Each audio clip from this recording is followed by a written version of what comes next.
Gundam Stormbringer FA/GM Turbulence is no doubt a very good looking kit in the publicity pictures. It is also one of the many P Bandai kits that are just an old kit with some extra fancy weapons or armor, using the frame of the classic Master Grade GM 2.0 with some fancy armor parts that are taken from the GM Dominance and some other kit's part. Can't read Japanese, so not sure which kit it is, but here it says this runner is first made back in 2018, so it's not made specifically for this kit, that is for sure. Combining a few kits runner into one kit means there will be a lot of leftover parts, a lot of them. You know, Bandai charges you for the amount of plastic you buy, not the amount of plastic used in building this kit. So the price is not that easy to swallow, 5,700 yen. Well, if you are in the Gunpla hobby for a while, this is no surprise to you. It is what it is. Bandai releases much more P Bandai Master Grade than normal Master Grade every year. I do not really expect anything more from them now. The color of the plastic is not the same color on the publicity pictures. The color on the pictures are a lot darker and moodier. Looks better than the real thing. This is quite a disappointment for me. Darker tones just works better with this militaristic color scheme. As the title and the box art indicates, this is one kit that can be built into two suits: the Gundam Stormbringer and GM Turbulence. It's always a mixed bag for me when a manufacturer gives me option to change form. This one especially so. The only differences between the GM and the Gundam is the head, shoulder armors, and the backpack. The heads are two completely different heads, so you can have them both assembled, but this is not the case for the other two. The center pieces for the shoulder armors, F10, which is essential for both forms, we only got one pair of them in the box, which means if you want to change form, you will have to disassemble the whole shoulder armor and reassemble it. The same goes for the backpack too. The two different backpacks have all the same pieces except for the base part, and the base part is the part you need to attach all the other parts onto. If you want to change the backpack, you will also have to disassemble the whole backpack and reassemble it. This is very unacceptable for me, considering this is a P Bandai kit with a tons of leftover parts. I already paid for that many useless parts, why can't you just give me a few actually useful parts? They have so many possible solutions to this problem, but they chose to do nothing. Because this is a P Bandai kit, they can only sell a small amount of them, it won't make them that much money, blah blah blah. Now enough complaining. The one reason I bought this kit is because it looks good. I loved the design of the GM Dominance, how tactical it feels. The headgear on the side, the goggles, extra armor piece here and there, the twin beam cannon with a shield attached to it. Everything hits the sweet spot for a modern looking GM. And the Stormbringer/Turbulence has all that and enhanced some aspects of it. Shoulder armor feels heavier and more protective. The front skirt armor is thicker because the orange part takes a lot of space and stands out. It feels much more aggressive. I dig it. The legs are the same as the GM Dominance except for the knee armor and the absence of the beam saber holder. I like the knee armor on the Stormbringer better because it is bigger, thicker, the exhaust ports are smaller, feels more protective, can definitely takes more damage than the Dominance. The Dominance I have here is a Philip Hughes custom. It is just a different color scheme Dominance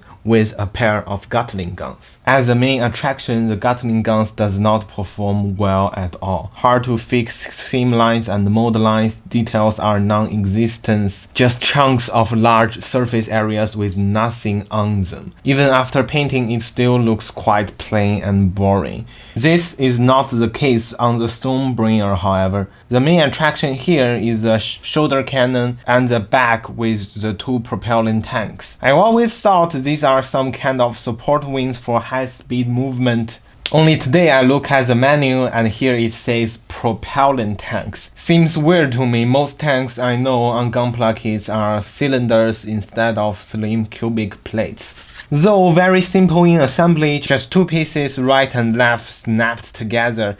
It does not lack details and pino lines. This is a proper master grade P Bandai gear. The backpack is pretty mediocre, 2 thrusters and 2 exhaust ports here. Gotta say this high saturation orange stands out too much on this low saturation color scheme. Would be much nicer if they just tone it down a bit. The cannon on the backpack is very detailed. These 2 parts hide the seam line pretty well. There are even details under this armor. A lot of layers of structural details with different depths. The magazine here is not a separate part. Here, side by side, comparing it to the Gatling guns. Remember, the Gatling guns are fully painted with a ton of color separation and water slide decals. The cannon would definitely look better after painting. Foil stickers are mainly used for the scope and the cameras. One white sticker is used for the antenna on the GM head. Looks okay on the front or on the sides, not perfect when you turn it around. In terms of color separation, it has all the colors from the design art, but Bandai did not do any extra work to make it look good built out of box. A lot of details and pino lines, but they won't be visible unless you pino line them and do some painting on your own. This is especially obvious when you look at the twin beam cannon, a big chunk of plastic with a lot of details, yet no color separation to distinguish the different structures. It would be nice if they make the barrels a darker color or the shield a different grade of green, but this is what we get. Speaking of painting, I do plan to do some realistic color scheme paint job with this kit and weather it. Okay, I know the last 3 kits I said I was going to paint and make a video of have not yet released any video, but they are in the process of painting or weathering. Like the Wing Gundam Endless Waltz Verka here, I have finished about half of the paint job. The revived Zaku I painted with the desert color scheme and was going to do some weathering. And that Astray I have not yet finished scribing. These are all going to be future videos. You have my word. Now back to the Stormbringer. I think we have rounded up the aesthetic. Let's check the articulations. If you have ever built a master grade kit using the GM 2.0 frame, you already know the exact performance of the articulation. But here, for those who is interested in this kit and have no experience with the 2.0 frame, the head can do a 360 after pulling it up, can look up or look down fairly well. Tilts the head like that. Raise the arm about 120 degrees. The shoulder armor has 2 joints so you can move it freely. Pull out the shoulder for more poses. This was once a very innovative design, but nowadays HG kits have better shoulder movements. Spin it 360, another 360, can touch the shoulder very easily. You can attach the beam saber effect part very easily right here. I like this design for melee weapons. By the way, the beam saber handle can only be stored with the GM's backpack. There is no way you can attach it onto the Gundam. Hand is one ball joint with a rotating joint, enough for most poses.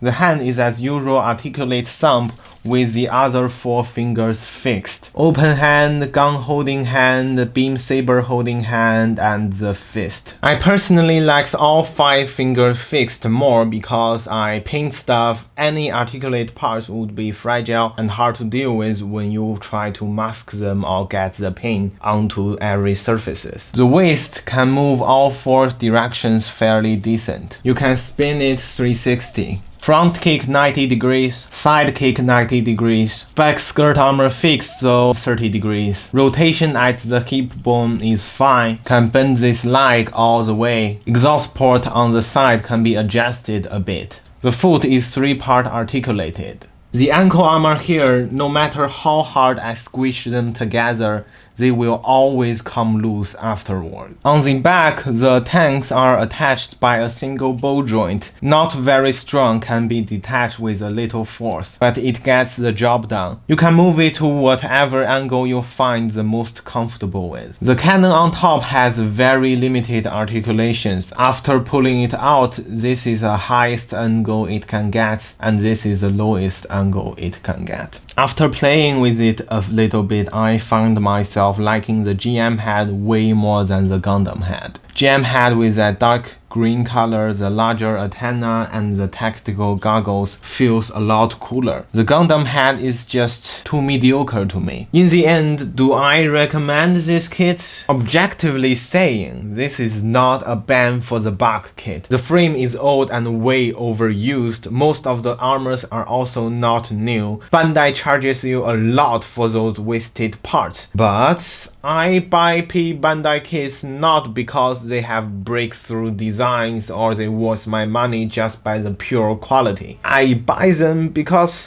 they look good. It's just how P Bandai is. If you were interested in this kit and you did not find anything I mentioned in this video very unacceptable for you, yeah, you probably should get it. As for me, purely subjectively saying, I found it annoying the colors are not the same as the publicity photos. And it does look very plain built out of box. However, I am going to paint it, and I think it will look even better than my GM Dominance once painted. What do you think? Are you going to get this kit? Do you like the GM head or the Gundam head more? Tell me in the comments. And if you want to see those videos for the painted kits, remember to subscribe. Now that's about it. This is Senyu. See you in the next one.